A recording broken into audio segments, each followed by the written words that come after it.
So just a quick update guys on this Chameleon with the DYS setup and these T motors. I've changed a few things over, a few things have gone wrong, and just a few tweaks. So the things that have gone wrong, mostly my fault. One was, so I had a really good crash into the road, which was probably not a good idea. Just turning off my radio there.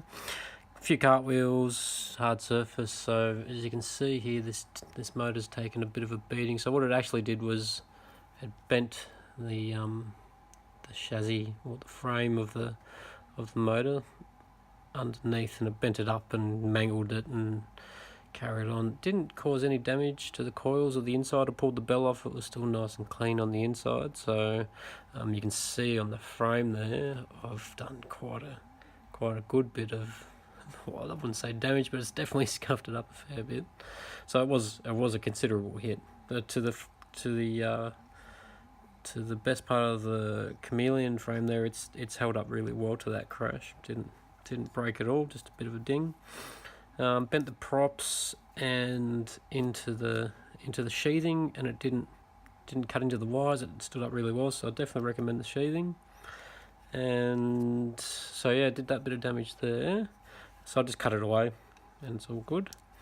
And on one of these motors, you can see a little bit there. If I just try and get that, so you can see that nice and straight on this one. It's bent down, so it's crushed it obviously on a corner somewhere, and so I've just popped it back out, checked the bell.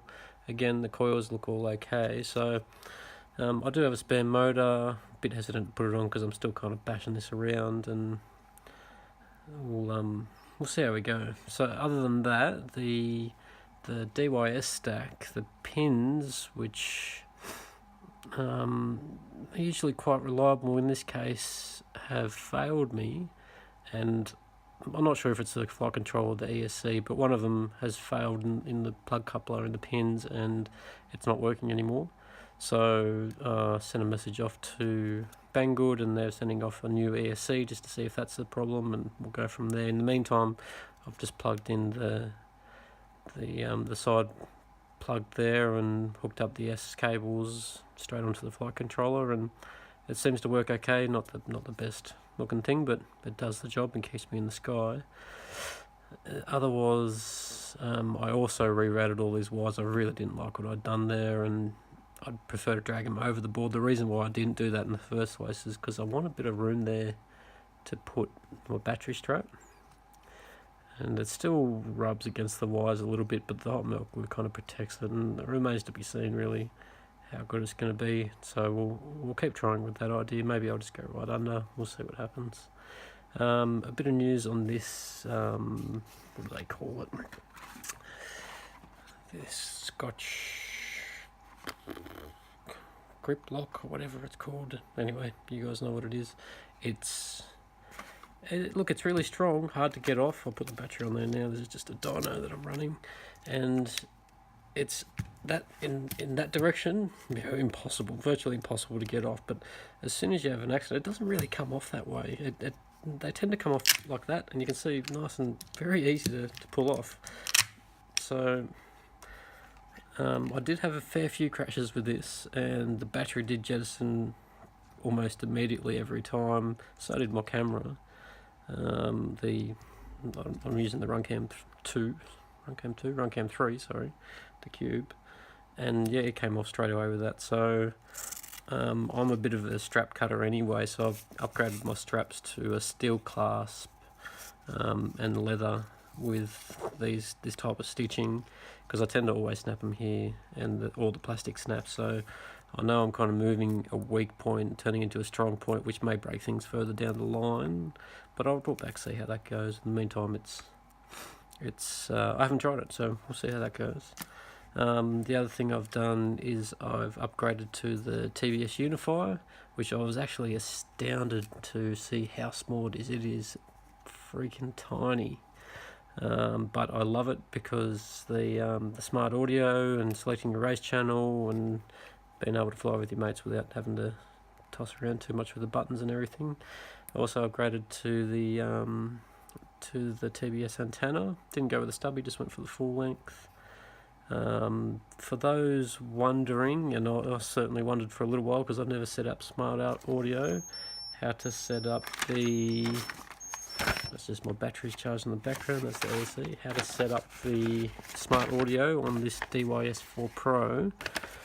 That it's actually designed to do it, and you can see here on the layout, hopefully you can see that okay, this guy here, this pin on the camera side is called TX6. That's where you want your white cable to go from your Unify Pro. I'm using the V2 Unify Pro. I'm sure it's the same for all of them, but so Smart Audio is TX6. It's on UART 6 at 6, obviously UART 6. Not obviously, I didn't know that till I had a look into it. It also mentions it here in the instructions. It says UART 6, RX. Let's not worry about what it says RX. Smart Audio UART 6 TX. So you want UART 6 TX, serial port for Smart Audio VTX, blah blah blah. So when you go to set it up, enable UART 6 in your peripherals or whatever it's on, and select Smart Audio and Betaflight, and it's all good to go. So that goes in here, and it is as simple as it was. I had some problems because I kept mucking around with the S-Bus and things, but eventually it all worked out. And once you're in there, you're just going straight into your menu on Betaflight, which is, if you don't know, on your controller, you just go from the bottom, center it on to the left, and then to the top right. And that gets you into the OSD menu, and then you go into features, and you'll find it in there once you start mucking around. I think that's about it. I'm seriously considering going to the Tyrannus radio and upgrading to Crossfire, so that might happen in the future, but otherwise it's stacking up okay. Haven't got a good tune on it. I'm a little bit underwhelmed, to be honest, by the power. I know this thing's heavy. I haven't really flown something quite heavy before. It's running with battery and camera just under 400 grams, so it's not that heavy, but maybe I'm just not used to the frame. It doesn't punch out as heavy. I'm using the R-Line 90Cs, so it should all be going really, really well, 30 amp PSCs, but it's just a little bit underwhelming, so I'll keep tweaking things, see how I go, get a bit of a tune on it, and report back from there. But so far, so good. I'll still get a lot more performance out of this little bugger here, which is that Arc 200 design from Sean Taylor with the Viking 2600s.